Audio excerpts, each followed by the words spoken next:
এনসিপিতে যোগ দিচ্ছেন এমন গুঞ্জন উড়িয়ে দিলেন ব্রাহ্মণবাড়িয়া ২ আসনের সংসদ সদস্য রুমিন ফারহানা। সম্প্রতি সামাজিক যোগাযোগ মাধ্যমে ছড়িয়ে পড়ে তিনি নাকি ন্যাশনাল সিটিজেন পার্টিতে যোগ দিতে যাচ্ছেন।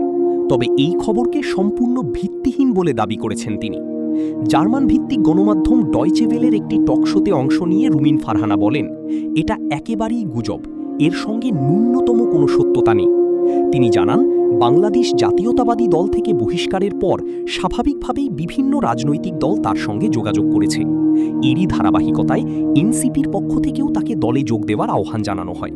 তবে বিষয়টি তিনি গুরুত্ব দেননি বলেও জানান।